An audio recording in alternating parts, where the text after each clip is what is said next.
জনাই মই আজি পবিত্ৰ মঞ্চত মোৰ বক্তব্য আৰম্ভ কৰিবলৈ আগবাঢ়িছোঁ।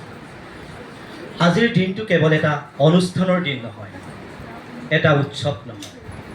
আজিৰ দিনটো হৈছে এক অমৰ সৃষ্টিশীল চেতনাৰ জন্মদিন, যি চেতনা যুগ যুগ ধৰি মানুহৰ মনত জ্ঞানৰ প্ৰদীপ জ্বলাই আহিছে। আজি আমি স্মৰণ কৰিছোঁ সেই মহান পুৰুষগৰাকীক, যিগৰাকীয়ে বিশ্বত সন্মান পাইছে বিশ্বকবি ৰবীন্দ্ৰনাথ স্বৰূপে। ৰবীন্দ্ৰনাথ ঠাকুৰ কেৱল এগৰাকী কবি নাছিল, তেওঁ আছিল এক অসীম প্ৰতিভাৰ জীৱন্ত দৰ্শন, এক সাহিত্যিক সূৰ্য, যাৰ পোহৰে সাহিত্য, সংগীত, শিক্ষা আৰু মানৱতাৰ আকাশখন তৃপ্ত কৰি তুলিছিল। তেওঁৰ কলমৰ স্পৰ্শত ভাষা হৈ উঠিছিল সুৰময়, অনুভৱ হৈ উঠিছিল গভীৰ আৰু চিন্তা হৈ উঠিছিল বিশ্ব মানৱৰ মহাকল্যাণৰ মহাহ্বান। তেওঁৰ কবিতাত আমি পাওঁ প্ৰেমৰ কোমলতা, তেওঁৰ গীতত পাওঁ আত্মাৰ সুৰ, তেওঁৰ লেখনিত পাওঁ মানৱতাৰ মহত্ব আৰু তেওঁৰ চিন্তাত পাওঁ মুক্তিৰ অনন্তবাদ। প্ৰিয় ছাত্ৰীসকল, তোমালোকে ৰবীন্দ্ৰনাথ সম্পৰ্কে অধ্যয়ন কৰিবা। উপৰোক্ত সমীৰণ চন্দ্ৰ ৰায় মহোদয়ে যিখিনি বক্তব্য আগবঢ়াইছে সেইখিনি তোমালোকে লক্ষ্য ৰাখিবা যে ৰবীন্দ্ৰনাথৰ প্ৰিয় দৰ্শন আছিল অত্যন্ত গভীৰ। তেওঁ বিশ্বাস কৰিছিল শিক্ষা মানে কেৱল তথ্য আহৰণ নহয়, শিক্ষা মানে আত্মজাগৰণ, মনুষ্যত্বৰ বিকাশ আৰু চৰিত্ৰৰ সৌন্দৰ্য গঢ়ি তোলা।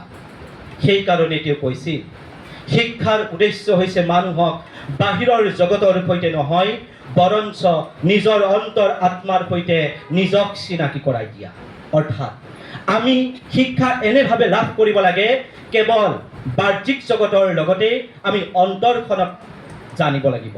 সেইকাৰণে আমি নিজেই নিজক প্ৰতিটো প্ৰশ্নৰ উত্তৰ দিবলৈ চেষ্টা কৰিব লাগে। এই কথা ৰবীন্দ্ৰনাথে কৈছে। শান্তি নিকেতন আছিল তেওঁৰ এই চিন্তাৰ এক বাস্তৱ ৰূপ, য'ত শিক্ষাই প্ৰকৃতিৰ বুকুত স্থান গ্ৰহণ কৰি হৃদয়ৰ ভাষাত বহু কথা কৈ যায়। ৰবীন্দ্ৰনাথৰ মতে প্ৰকৃত শিক্ষা সেইটো শিক্ষা যি শিক্ষাই মানুহক সৎ, সংবেদনশীল, সহানুভূতিশীল, উদাৰ আৰু জ্ঞানী কৰি তোলে। আজিৰ সমাজত যেতিয়া অহংকাৰ, হিংসা, স্বাৰ্থবোধে সমাজখনক বিভাজিত কৰিছে, তেতিয়া ৰবীন্দ্ৰনাথৰ বাণী আমাৰ বাবে হৈ পৰে আশীৰ্বাদ স্বৰূপ।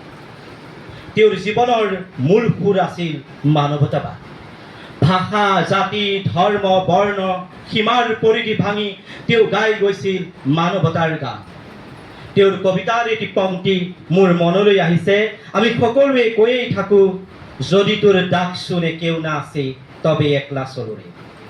অৰ্থাৎ ই কেৱল এটা কবিতাৰ পংক্তিয়েই হৈ থকা নাই, ই হৈছে প্ৰতিগৰাকী ব্যক্তিৰ সাহস, দৃঢ়তা আৰু আত্মবিশ্বাসৰ অমৰ বাণী।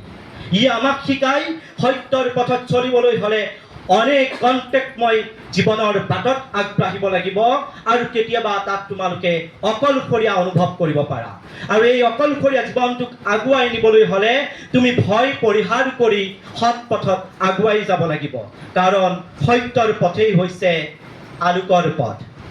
আজিৰ এই শুভক্ষণত আমি সকলোৱে তেওঁৰ আদৰ্শ গ্ৰহণ কৰিব বিচাৰোঁ। আমি ৰবীন্দ্ৰনাথৰ আদৰ্শ বুকুত বান্ধি জ্ঞানৰ লগতে নৈতিকতা, প্ৰতিযোগিতাৰ লগতে সহানুভূতি আৰু সফলতাৰ লগতে মানৱতা গঢ়ি তুলিব আমি বিচাৰোঁ। ধন্যবাদ। মোৰ মন্তব্যখিনি তোমালোকে অতি মনোযোগেৰে শুনাৰ বাবে সকলোকে মই আন্তৰিক কৃতজ্ঞতা